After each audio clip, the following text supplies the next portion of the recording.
が消えかかるそれがオレンジャー熱い血流れる鋼のマシン Welcome to the Super Sentai Brothers. This is episode 22 of For Your Eyes Ohranger, the internet's best and only podcast dedicated to Chouriki Sentai Ohranger. Every week we watch an episode of the show and we share our thoughts with you, the listeners. My name is Matt J. With me as always is my co-host and brother Dave. Dave, how you doing today, bud? Or should I say, how you doing tonight? I'm pretty, you know, man, I'm here and I'm enjoying talking to you. I'm glad to hear that at least. I'm conscious, so those are all points in my favor. All right. This is, listeners, this is a late recording. We are starting this at 9:30, which for some of you may not sound late, but please remember that Dave has twins and is a high school teacher. So if we get a little punchy, just roll with it. It's going to be good. I am doing well. I know you didn't ask, but it's fine. I know you're a little sleepy. I also am doing well. Thank you. In my heart, Matt, I asked, I think. You know. Yeah. So, Dave, this week we are watching episode 22 of Chouriki Sentai Ohranger. It is called The Classified Combination Order. But before we get into that, Dave, shining in the heavens, there are 5 stars. What is our first star of the week? Well, Matt, our first star of the week... Okay, so I haven't really done much, except be alive and go to work. But our first star of the week, Matt, our first star of the week is pizza. Okay. Go for Matt, it. Well, listen, I was thinking about this, and, okay, so I've got to make a lot of posters for my room. I have to make posters for my classroom. This is like a thing, right? That, like, somebody at some point decided that you needed to have posters for your classroom. To the point, this is not a joke, that having your classroom decorated is a mark on the rubric for, like, teacher evaluation for the Ohio Department of Education. Really? I desperately wish that I was kidding about that, but I'm not. And so I've got to have posters in my room, but I hate teacher posters because they're Garfield and and some other stuff, and they're really lame. So I just decided that I was going to make my own posters. Okay. And so sounds like pizza so far. Yeah. Well, listen, it's I'm going to get there.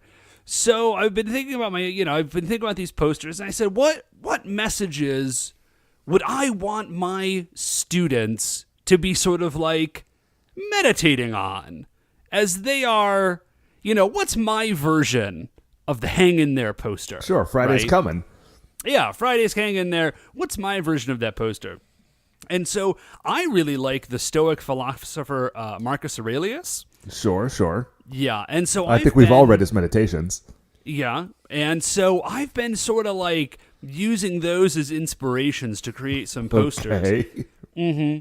And so some of them, listen, the Stoics are a little bit grim, but a lot of what he talks about in the Meditations is like, you know what, man, the past is gone and the future isn't here yet, so just live in the present. Yeah, that's why they call it the present. It's a gift. Yeah, that's why they call it the present. And Matt, we had a really good run as brothers.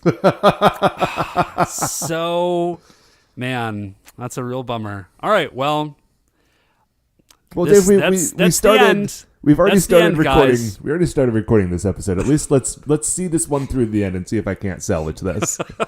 So, anyways, I was thinking about stars, and I was like, you know what, man? Just think about pizza. Think about like the tiny miracle that is pizza. And the next time you eat, just do this. I was about to say do it for me. Don't do it for me. Do it for you. The next time you eat pizza, imagine that you've never eaten pizza before. That this pizza that you are about, that future you is about to eat, or let's be real, there's a greater than 0% chance that you're eating pizza right now if you're listening to this podcast. Dave, can I be real honest with you for a sec? Are you eating pizza right now? No, but if we weren't recording I had to skip Pizza Club tonight to record this. Oh, well, okay. We're back. We're back in. I know that's a real sacrifice for you. So anyways, just imagine that you've never eaten pizza before. Like, banish all memory of pizza. Clear your cache, as it were. Banish all memory of pizza from your mind as much insofar as that is possible for you. And approach this pizza as though it's the first pizza. Just do that for you. That's all I've got. That's just a crush it piece of advice. Okay. Next time you encounter some pizza, just crush it. So, star number 1 is Marcus Aurelius is suggesting to your high school students to scruffle down on some za as though they have never scruffled before. Well, also to live a life such that, like, if you died tomorrow, you would be proud of the life you've lived. I think that's also a key. And cruffle down on some za. What, Matt, is our second star of the week? Dave, second star of the week. It's been a minute, but I got a Commute update.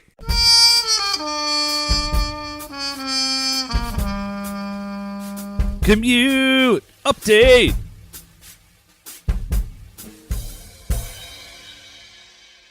Yeah, it has been a minute.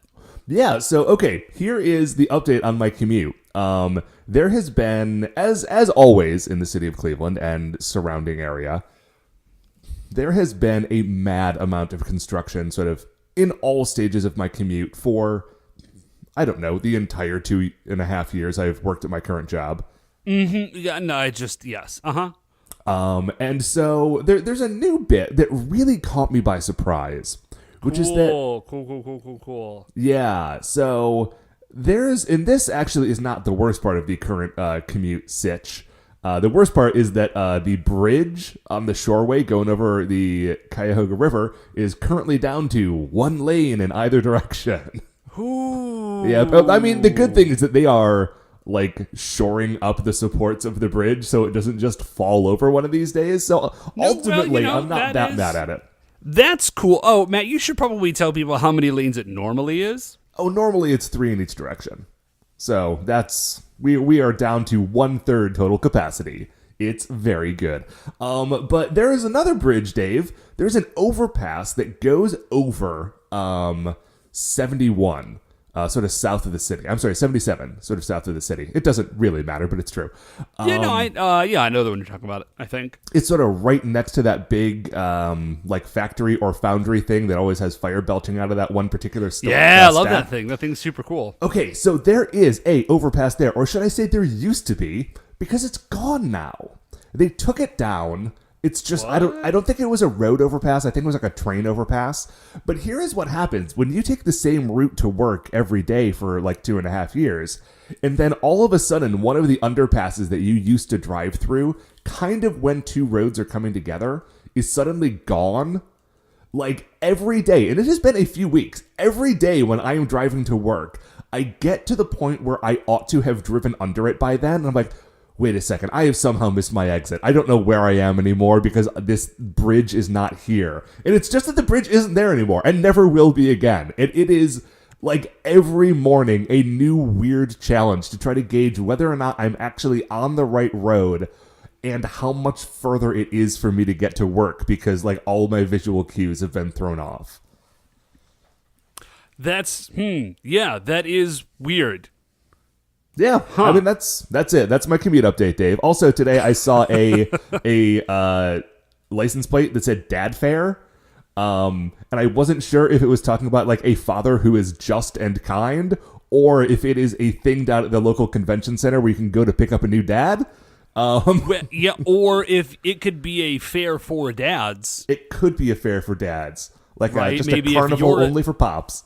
Right, or if you're a dad in need of a new family, you could go, like a job fair, like you go to get a new job. Yeah, but I feel like that's where you would go to get a new dad. Otherwise, that's a family fair. Oh, good point. Anyway, there we go. That's Commute Update. Dave, what is our third star of the week? So our third star of the week, Matt, is I haven't done one of these in a while, but you know what, Matt? It's a commute update.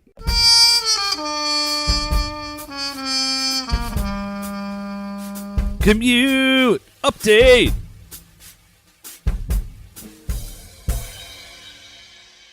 Oh, really? Yeah, it is actually. So I was walking home. I don't have a lot of these because my commute is like a 9-minute walk from my front door. Mm-hmm. But I was walking home. Listen, Matt, I just want to preface this by saying I haven't been living like a super exciting life these last couple of weeks. So my bar is very low. So I was walking home the other day. Today, actually, not the other day. Today, I was walking home for lunch, and the lacrosse team had been practicing in the football field, which I walked by on my way home. Okay. In the previous day, I guess. And as I was walking by, I found this great lacrosse ball in the grass. Oh. Yeah. And I swear to you, I know that sounds like I'm joking. I'm not. If you've never like handled a lacrosse ball, they're like very, very heavy, dense rubber, and they bounce super well, and they've just got a very satisfying heft to them, especially if you spent just like a lot of years during your high school and maybe middle school life learning how to juggle. Oh yeah. I was not kidding when I sounded excited about having found a lacrosse ball. Those are those are the gold standard of like bouncy juggling balls.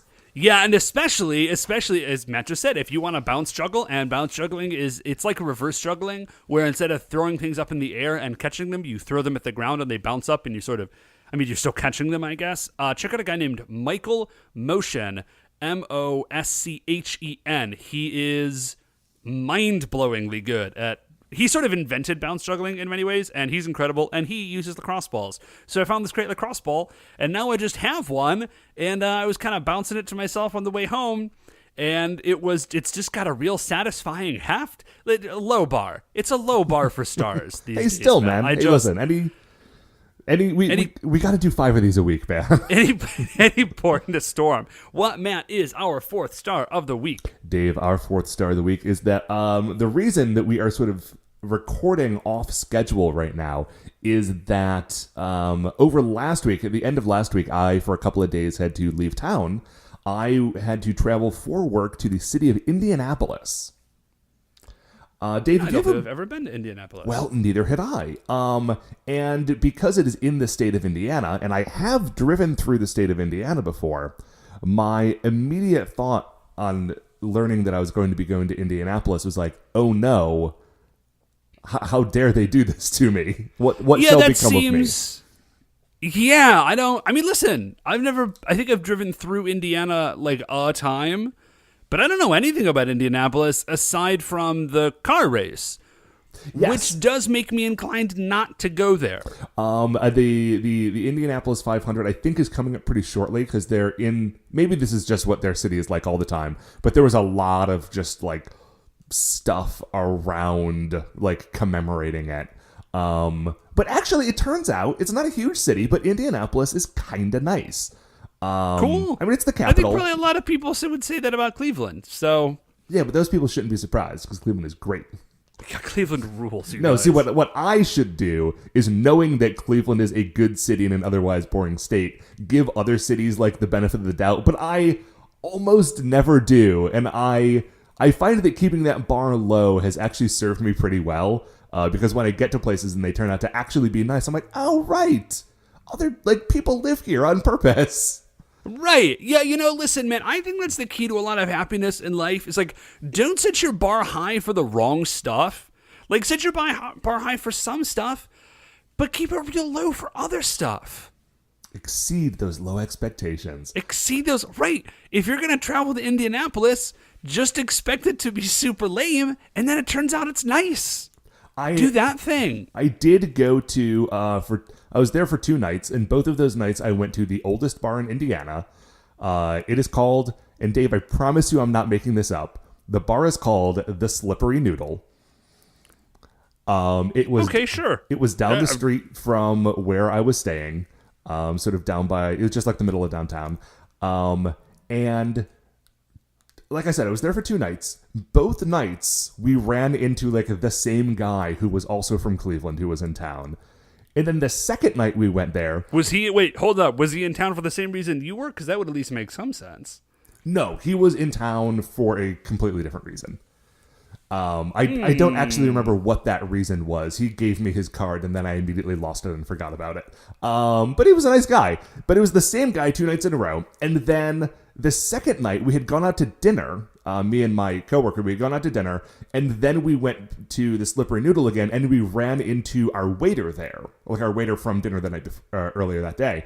So I thought, like, either this bar is like the coolest place in town where all the people go, or Indianapolis is very small, and this is literally the only place where you can run into somebody.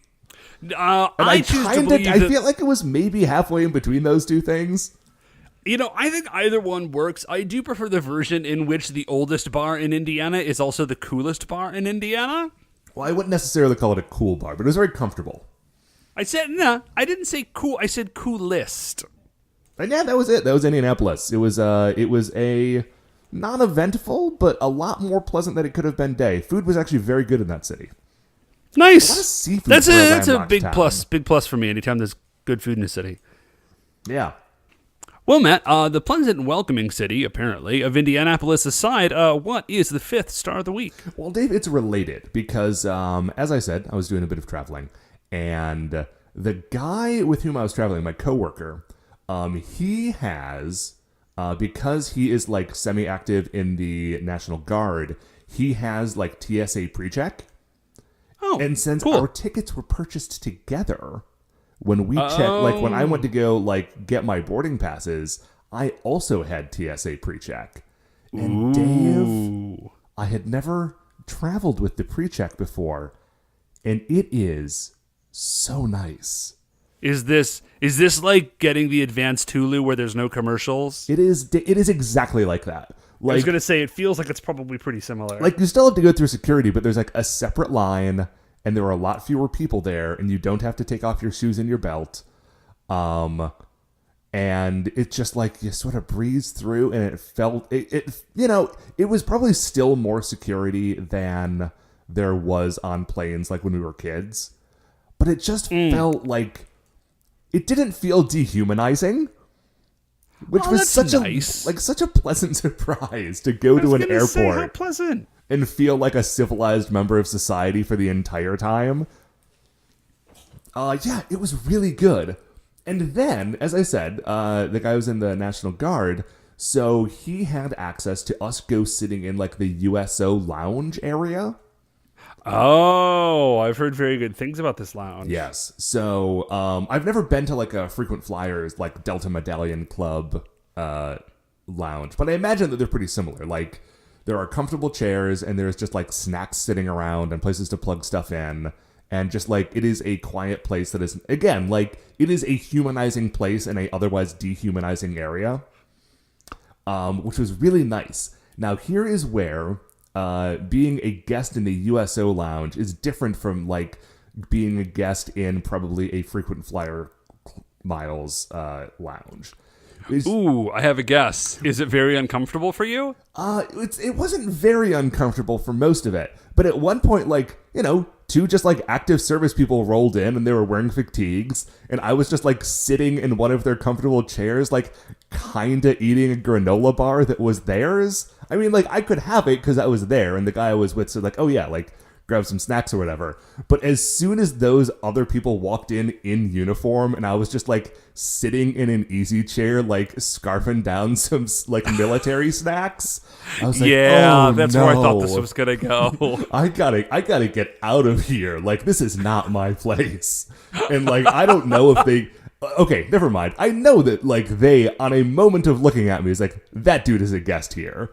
Right, he is like he's with that other dude who has a crew cut. Right, the other guy has short hair. This dude has like sort of a shaggy top and like a full beard. There is no way he is supposed to be here. Why is he drinking my Diet Coke? Why is he drinking America's Diet Coke? Anyway, but it was very nice. It's going to be difficult next time I travel to have to just sort of like go back into the cattle chute of non-pre-check. But such is life. There's a very simple solution to that problem. Yeah, I suppose there is. But we will cross I mean, that it's a bridge when we come drastic to it. solution, but it's not complicated. Oh, no. I thought you were talking about just getting pre-check. I did not realize that you were talking about something so drastic as joining the military. It's just, I don't know, man. How good is that granola bar? It was fine. I can just buy them. It's cool. Anyway, Dave, that is it for the 5 stars. We are going to take a break. We're going to watch episode 22, the classified combination order, and we will be right back. Okay, Dave, welcome back. It is now later in the evening. How are you holding up? I'm all right. I am buoyed by that very, very, very good episode of Sentai that we just watched. Oh, heck yes. So, okay, we start off in this episode, and it kind of is a continuation from the previous week's episode. If you recall, last week, the giant robots were doing a sort of dance aerobics routine as part of Ohranger Robo's physical therapy for his recovery after being destroyed a few episodes ago. Mm-hmm. And so what we see in this this sort of opening segment... Oh, sorry. Before we actually get to the opening segment, they did it. They did it again, Matt, which is they showed me the very coolest element of this episode in the preview. Dave, and it drives me crazy every... I'm not going to say what it was, because I'm not going to make that mistake. Sure. I mean, listen, it drives us crazy every time, and I think we mention it every time. But to be fair to the show, like, they are trying, when this show was airing originally, it wasn't airing to people who had just bought a DVD of it. It was airing to people who were, like, flipping past through channels, trying to decide if they wanted to watch something. That's fair. They had to hook them in. So anyways, so there's some very good stuff with this episode. So what we see is that they are kind of doing that same thing, but this time, apparently, Orobo is feeling much better and is on the mend, and so they're doing sports. Yes. We start off with a giant foot race. They do a giant foot race, and the very, very, very good thing about this is that they are doing sports that require sports equipment. Yes, there is apparatus. And so they have created a giant pommel horse, that is not only physically large enough for O-Robo and Red Puncher to use, but also is durable enough to support the full weight of a robot that's like the size of the Chrysler Building. That is jumping on top of it. A robot that we have seen just like fall through a building before. Yeah, it can jump on this. So whatever this technology is, they need to make buildings out of it.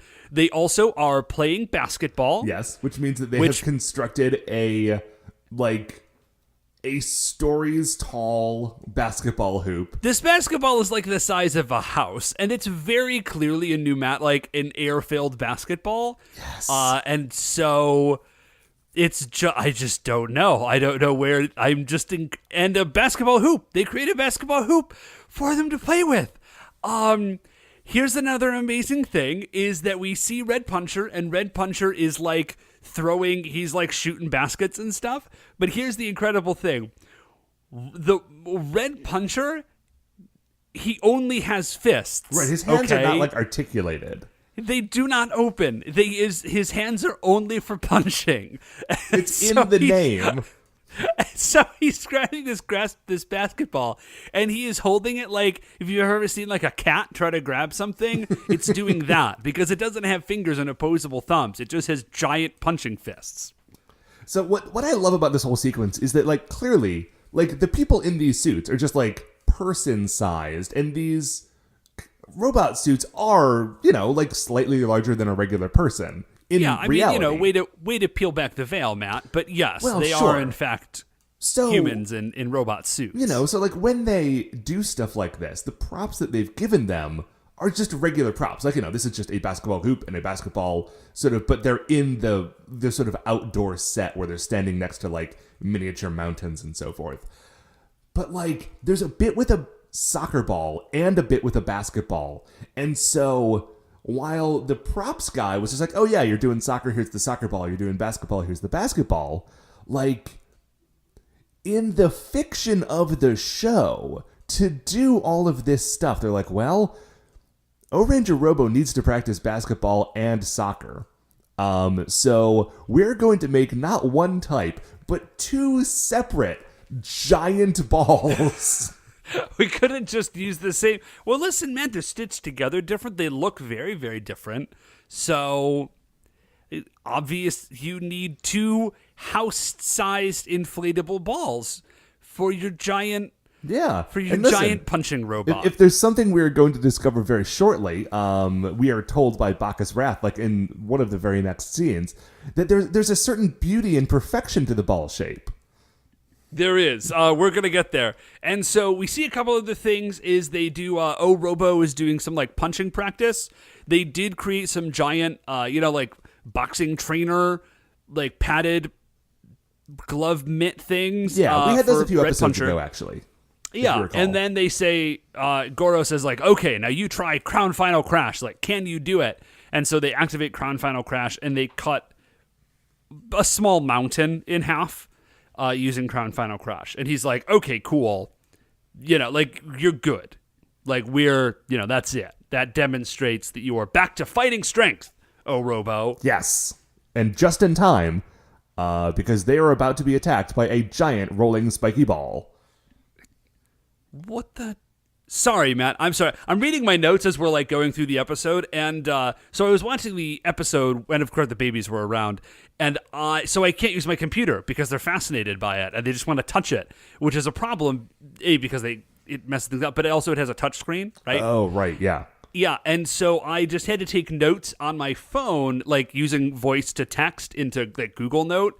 And so my notes get really weird because they are half me narrating the episode to myself so I remember what happened, and half me talking to the babies and telling them to like please get down and like don't stand on the table and stuff.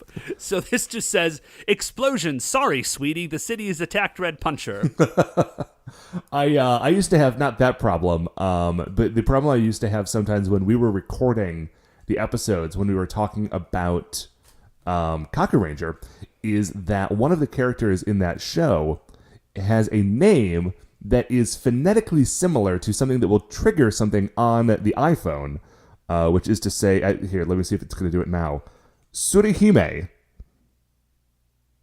Okay, no, it didn't do it. But like Surihime is definitely something that once every couple of weeks my phone would mistake for Hey Siri. Oh, dang it. There's no need for that. Oh, there it is. Anyway, so yes, I have felt a similar, although of course, it's an altogether less, with fewer consequences sort of situation.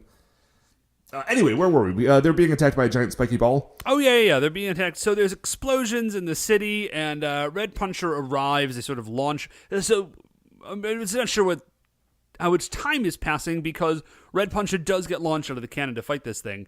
And it's basically just a giant spiky sphere, and it's sort of like floating around. I can't tell if it's supposed to be like bouncing, but what is actually happening is that it's on like a fishing line or something, and it's just being kind of swung around into the city's set. And so they're fighting it. Robo goes in as well. They do the horn head change. He does like an electrical beam blast thing. And, but the sphere just seems to be ignoring it, and it just kind of swings around and is smacking into them real hard. Yeah, and Bacchus Wrath is there, and this is where he's talking about how like the beauty of being attacked by a sphere-shaped monster is that it's like... the sphere is the most powerful shape, according to Bacchus Wrath. Hey, man, listen, this show has a lot to do with shapes sometimes. And it's good that they're trying to figure out which one is the strongest shape. I think we will discover by the end of this episode that it is not the strongest shape. And I think we will discover in a few episodes from now that there is that the strongest shape has not yet arrived. Yeah, that is definitely true. Oh, by the way, this guy, he can unroll. He is like an armadillo monster. His name is... It's kind of a clever thing, but it's hard to say. So he's... Yeah. he's an armadillo, and all of the things are like Bara whatever. So instead of him being Bara Armadillo, he's Baramadillo. Yeah, that kind of works. I mean, you get it, And right? so yeah, it's when close enough. yeah, I do. And so he can yeah, like you said, he can sort of unroll himself, and he's got like giant. You know what he kind of reminded me of is Bakuryu from fighting game. He turned into animals. Bloody Primal, Roar. Bloody Roar. Dang, Bloody Roar is a fun game. Anyways, yeah, he sort of looks like Bakuryu. He's even like he's real hunched over, and it looks like what you think is his chest is actually his head, and then he's got like another thing on his back. It's a pretty cool look as a monster goes. Oh yeah. So, anyways, they're fighting this thing. It's not going super well, and the chief says, "Okay, Orobo and Red Puncher combine." And the Rangers, you can see them sort of like double take, like, what? We can combine these giant robots? What are you talking about? Why have we never discussed this before? Yeah, and he says, "Oh yeah, you can totally. I built this into them, like when I was designing them." Which, okay,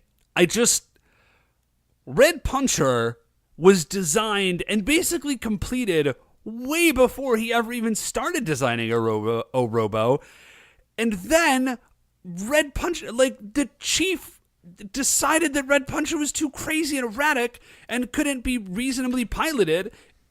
Which is why he just left it buried under a mountain for, 20 episodes or something. So, what? So why? How is this functionality that's built into them? Why would he have then also built all of that stuff into Ohranger Robo to interact with a robot that he had planned to leave buried for all of eternity? Yeah. I don't know, man. The chief works in mysterious ways. I mean, clearly, like, it does work for him because they definitely do combine, not immediately. I was going to say, they combine eventually.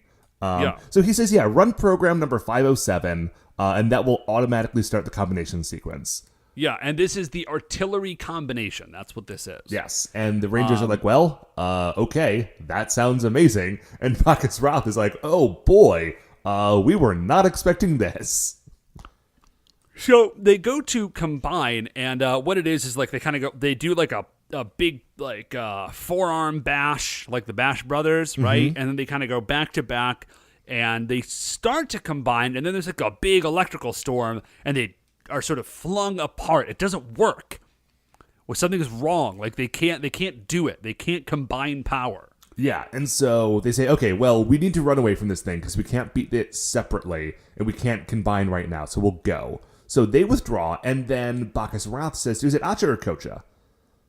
It's Kocha. So he says to Kocha, like, listen, you're a little dude. Go follow them, because now we know they can combine, and we know that something is wrong. So if you can figure out what is wrong, if you can spy on them, then maybe we can stop them from combining in the future, and, like, that will be good for us. Yeah, like, they've tipped their hand. Like, if we had, like, now we know, and we can try to prevent it. So we're back at the base, and what we find out is that Red Puncher is missing a memory chip that will allow it. Like, it doesn't have the program. Like, Orobo has the program stored appropriately. Red Puncher doesn't. And so they can't actually do this thing. And what we find out is that it is this memory chip. It's not like a giant magical Chouriki motherboard. It is literally the size of a regular memory chip from like 1996 or whenever this came out. It's like the size of a quarter. Yeah, it's just like some more RAM, basically. Yeah. And so they say, well, maybe it's just still at the quarry. This quarter-sized memory chip that was buried under a mountain. And if you think it's unlikely that they years. could, if you think it unlikely that they could just go to the quarry and find this small memory chip, then you will be blown away by how unlikely the actual events are. Okay, so what we do is we go back. So we they go ask back the to sister, or not the sister, the daughter. No, it is the sister. I'm sorry. The relationships between these people are hazy to me because I never thought I would see her again. So the original pilot, of Red Puncher, who died when the whole thing Lieutenant collapsed. something or other. Yeah, I don't remember his name. Yeah. His They either go- younger sister or daughter, probably sister. No, it's a sister.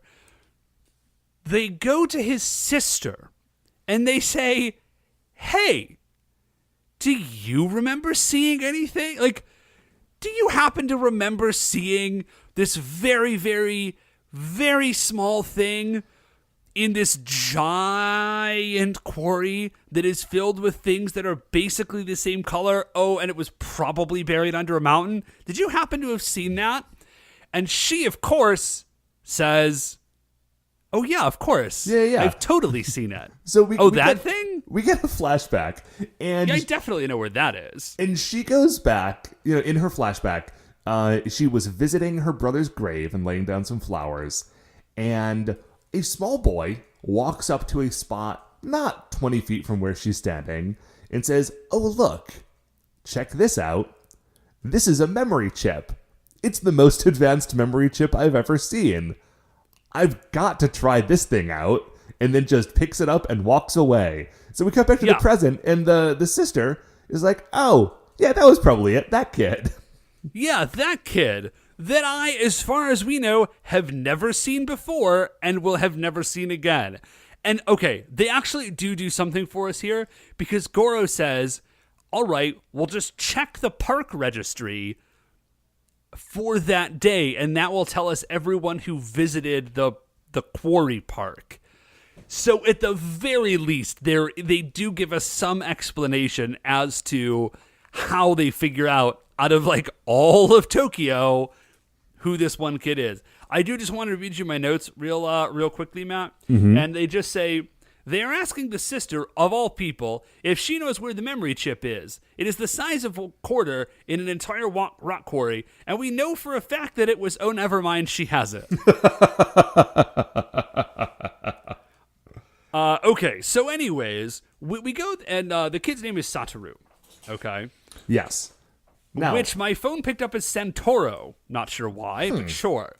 So Satoru, we see him, and he's in like a computer lab, basically. Not like a computer lab like at your high school where there's a bunch of computers. Like, he is in a lab for working on computers. yeah, in my notes, I have him described as a baby mad scientist, because that's good. Yeah, he is taking this memory chip and putting it into this little like square device that is sort of like the same size as a largish hardcover book. Yeah, that sounds about right. So he plugs it in, and the machine starts to say, like, "Hello, hello, hello." And this is why I think he is a tiny mad scientist, because basically he starts shouting, like, "Why won't you speak to me? Like, why are you only saying hello? I must crack this code." Yeah, so so what we find out is that he is using this, he's like trying to create an AI, basically. So the Rangers show up and they say, "Hey, we're not sure what's going on. We don't really know what you're doing with this chip, but it's very, very important, and we would like it back, please." I think it is a little bit weird. I mean, I guess it's polite, and they do have their very public figures. They have an image to maintain. It does seem weird to me. Just, okay, like, within the context of the show, it makes sense. As an actual adult, the idea that, like, you as a ranger who have this, like, world-saving robot and you need this one little chip are going to a child and very politely requesting it, as opposed to showing up at his mother's doorstep and saying, "Your child has inadvertently stolen, like, hyper-advanced military technology, and we will be taking it back immediately." Yeah, no, they are very polite and, like, understanding about this whole thing. Yeah. So the kid runs. Yeah, because he's like, "No, I have to. This is my chip." We will find out, by the way, why he's so invested in this chip. Yeah, and he has probably at this point had this chip for, I don't know, a year at least. Yeah, like a couple of months or something. So there's a fight. So there's a fight. The Rangers henshin. We do get I'm not really sure where they're supposed to be. Oh yeah, because the house anymore. Because Acha has now seen, or Kocha rather, has seen like this is what is happening. They need this chip, and they have sent in Bara soldiers to intercept the kid. Oh yeah, sorry, thank you. So the kid is running, and he sort of escapes, and there's like we see the fight happening, and it's in like a long series of tunnels, of arches that sort of create a tunnel, but the path that they are on is gently curving off to one side. And so it's this really wild visual effect. It sort of looks as though the Rangers are... You know how it looks when you're standing between two mirrors, right? Mm-hmm. It's identical on either side, and it sort of curves off into the distance. It looks like that, but the Rangers are in there fighting the Bara soldiers. It's just... We keep mentioning these cool little things, and it's just because it's so unique, at least in my experience of watching Sentai, of these really cool, well thought out, interestingly filmed fight sequences. Normally when we see a cool fight sequence, it's like, oh, they did a neat flip or something. But these are really like high class. Yeah. There's another one in a moment as this fight continues, because Goro and the kid get separated from the other four. And they end up in a quarry, which they ran away from the kid's house. So this kid has to live the quarry has to basically be his backyard. Which I guess would make sense as like why he was there looking around. But there's this shot where Goro is fighting Bara soldiers at like the top of this sort of ledge, and he's like knocking the Bara soldiers off the ledge, and so they're sort of tumbling down the sort of cliff face towards the foreground of the camera, but like in very slow motion. It's very dope. Yeah, like they crush it, dude. The fight sequences in Ohranger are pretty boss. Yeah, I don't think that the actual not all of the fight choreography is as good as some of the cool stuff we saw in Ranger.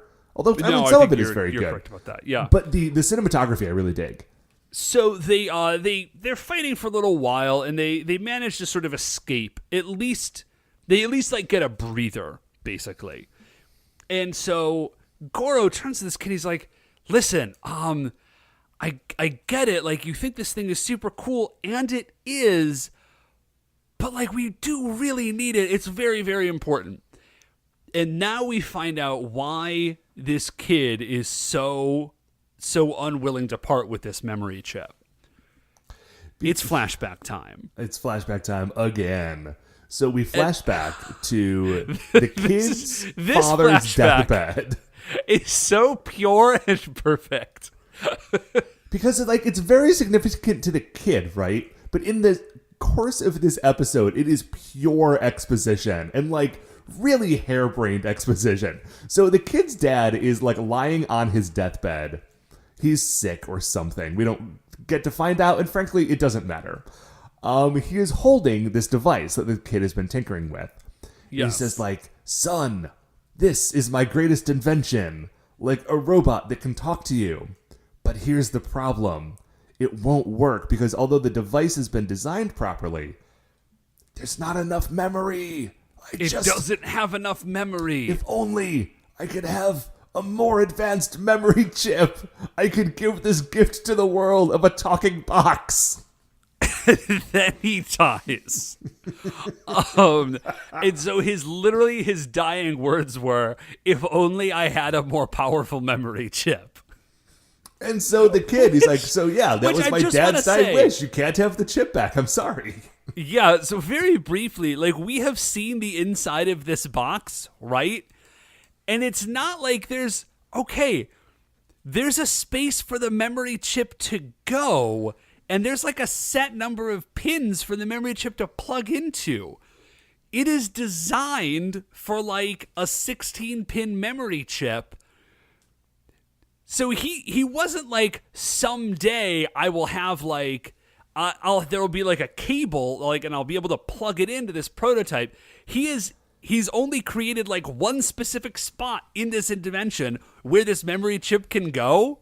He just wants a memory chip that is the exact same dimensions, but has a lot more memory. This is Brunelleschi's dome. He's invented Brunelleschi's dome again with this stupid memory chip. How many episodes are we going to pull out Brunelleschi's dome? Matt, I don't know, but I've gotten it twice in a row, and I'm feeling real good about it.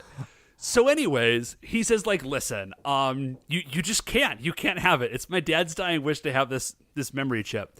Now, thankfully, we are interrupted before Goro says, like, yeah, that's cool and everything, but I'm still taking it because I need it to save the planet, by the arrival of Bacchus Wrath.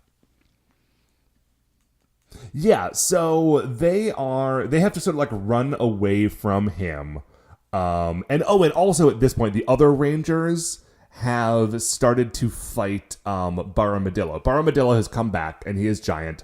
And the other 4 Rangers are all in Ohranger Robo. So there's like a separate fight sort of happening while Goro and the kid are running away from Bacchus Wrath and a bunch of Bara soldiers. Yeah. So it's pretty neat. Like that flying octopus, I can't remember the name of it. Like the flying octopus fighters like show up, and they're shooting at the woods, and Goro and the kid are running across this bridge, and it explodes and stuff. It's very neat. I think they reused some footage from the first episode when the Rangers were being chased through the woods. I feel like almost definitely. Oh, you know what, man? I think we're wrong. Emperor Bacchus Wrath has not arrived yet. It's just Bara soldiers. Okay. Because what happens is the Goro and Satoru are on the bridge, and then it sort of explodes, and they dive over the side. They land in the river, which did not seem deep enough to support that happening without death on their part, but whatever. And then the next scene that Chouriki, we see, it's pretty strong. Yeah, I'm not sure how Satoru survives, but so the next scene we see is Goro and Satoru sort of stumbling out of the river. Yeah, now Goro at this point has untransformed. He is just back in his jumpsuit. Yes. And somehow taking a dip in the river has not only not destroyed this computer, but it seems to have shocked it to life.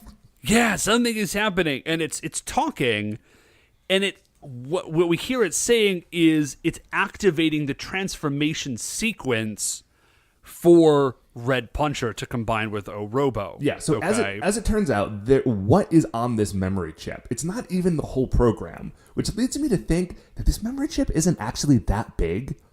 I mean, I don't know. This was like in the mid-90s. Maybe this was a crazy big memory chip. It seems like the only thing that this thing has on it is a like 30-character sequence. Like, that's it. It's a text file with some letters and numbers in a row. Well, I mean, it's got like some voice on it, obviously, because it's like getting the... I don't think that's from the chip. I think that's from the device. But it's talking about Red Puncher. Where else would it be getting information about Red Puncher except from this particular memory chip? It's not like it was preloaded with like a Red Puncher routine. But I mean, listen, dude, I bought in 2004... I bought a thumb drive, literally the size of my thumb, that was 256 megs.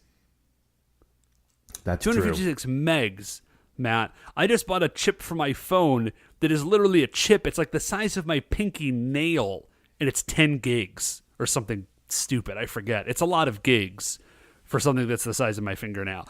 Anyways... So it starts talking, and it's talking about this transformation sequence, and this is when Bacchus Wrath shows up. Right, because he's like, oh, no. I know that chip is what, is going to be helping you, so I'm now going to destroy the chip. Yeah. So he blasts the chip with lightning from his, like, cog staff, and it explodes, and there's, like, a big, like, a shining beam of light that pours out of it. Because that's what happens. Yeah, when you destroy an advanced enough memory chip, it's got light all up in there. Okay, let me just say, it is a chip that is designed to go in a Chouriki channeling robot, so maybe. Okay, so this explosion not only destroys the device, it also destroys Goro's shirt. Yeah, which seems like because this dude, listen... Goro encounters a number of explosions that just like way skews the average. And his shirt's always fine, but this time its shirt is gone. The sleeves are still there. It's kind of like the front, back, and collar of the shirt have gotten destroyed. Like it's just it's like a reverse tank top. Yeah, it's a reverse tank top. So Bacchus Wrath is like, ha ha ha. That's it. You'll never be able to do this. I think Bacchus Wrath has forgotten that the chief who invented the whole thing to begin with is still alive.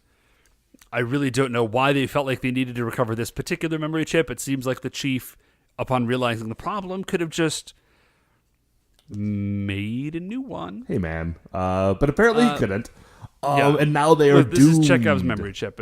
So Baku's Wrath is like, you're doomed. Obviously, you can't combine your robots. Your robots aren't powerful enough to beat Barmadillo. Mm-hmm. So, checkmate, nerds. Right. What you got? So the kid sort of circles around behind Goro to sort of like cower behind him. And when he does, he sort of stops for a second, then leans in and whispers something to Goro. And Goro is like, ha ha ha. As it turns out, we are not totally screwed.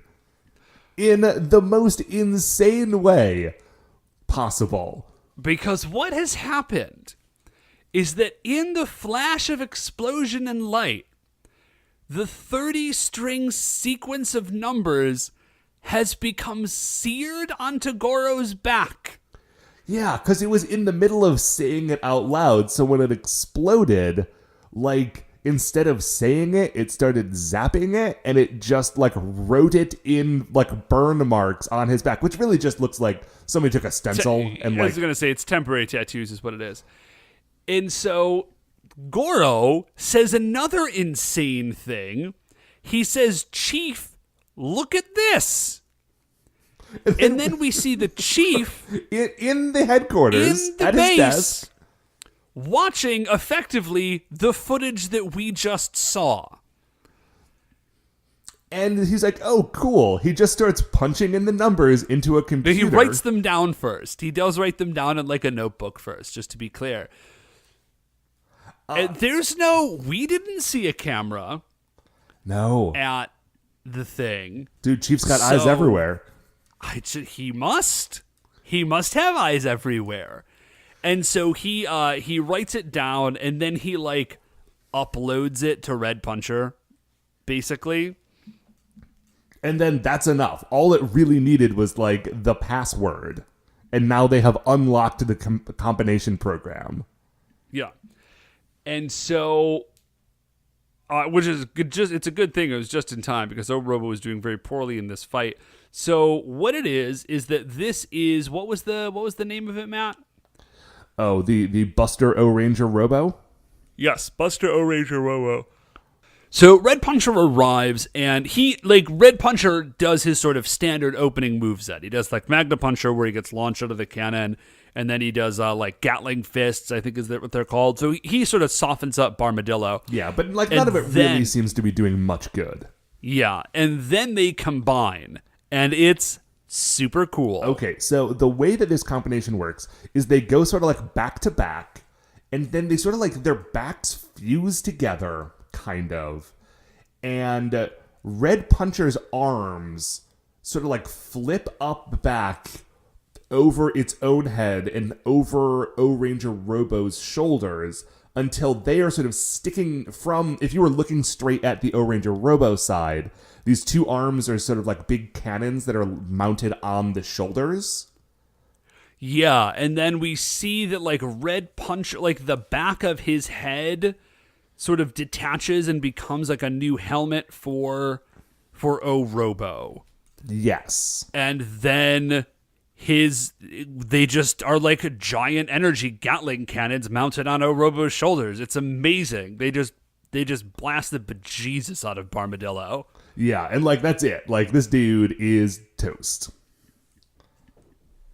And so like, and that's pretty much it for the episode. There's a weird moment at the end where they meet back up with the kid and they're like, hey, I know that thing was important to you. We will help you sort of rebuild it and get it working so that you'll have like this talking robot. And then right as the moment is ending, you're like, oh, the O-Rangers are going to help this kid. That's very sweet. And Momo says like, yeah, I'm sure we could use something like that too. So basically, they are going to help this kid, but only to like weaponize his dad's invention and turn it into military technology. So that's the episode. But it is not, Dave. That is not the end of our episode because first... No, it is not. We now have to determine how Barmadillo fares in the Creature Royale. Okay, so really I think the biggest thing that Barmadillo has going for him is his look. Yes. Like, he's got a very cool look, and he is the most powerful shape. I'll give him that. But beyond that, he is about as close to a non-entity as you can get in this show. Yeah, like, he's tough, but he's not cool. I mean, he is a cool look. Like, if you just saw him walking down the street, well, first of all, that would be weird, but you know what I mean. So he's definitely bottom half of the list, but not like bottom of the list. So I'm just kind of poking around I'm trying to figure out a place to start, Matt, and I'm just looking for someone who I thought had a really cool look, but that's about it. And the thing that's kind of popping out to me as I'm looking through the list, Matt, is Tengu. Tengu from Ohranger. Tengu had a really cool look. Like, he was bold, he was brassy, he had attitude, but beyond that, there wasn't a lot going on with Tengu, if I recall correctly. No, I can dig that. Now, Tengu was around for like 1 or 2 episodes, and he did have a little bit more of a story. So I would say Tengu is my cap for Barmadillo. Okay, well, see, Vacuum Dimension stole people's love and sucked it into a vacuum. Okay, well, definitely not. Azuki Arai was like a fake policeman who had like a spooky Castlevania dungeon underneath his office. I was gonna say I'm still jumping down, Matt. Here, I'm looking like Archbishop Saw is basically the Emperor. Yeah. Okay. You know what?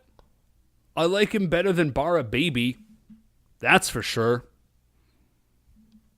Okay. Well, do you want to put him... What's right above there? Funeral Figurine Ventriloquist? Yeah, and he at least had like a cool sort of... he had a cool hook. Alfred Hitchcocky twist there, so... Okay, yeah, so let's put him right in between Bara Baby and Funeral Figurine Ventriloquist. Looks good to me. Right on. So that puts him as number 212 on our list.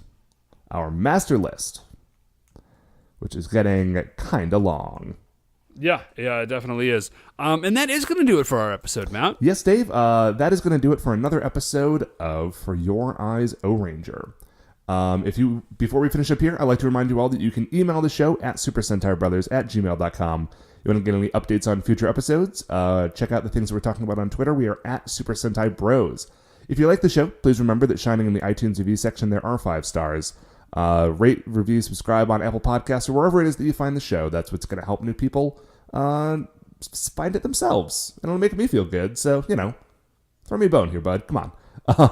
The Super Sentai Brothers are a production of Retrograde Orbit Radio. To listen to any of the other great Retrograde Orbit Radio shows, you can do so at retrogradeorbitradio.com. Once again, we are the Super Sentai Brothers. I'm Matt. I'm Dave. And we'll see you next week for the greatest show on Earth.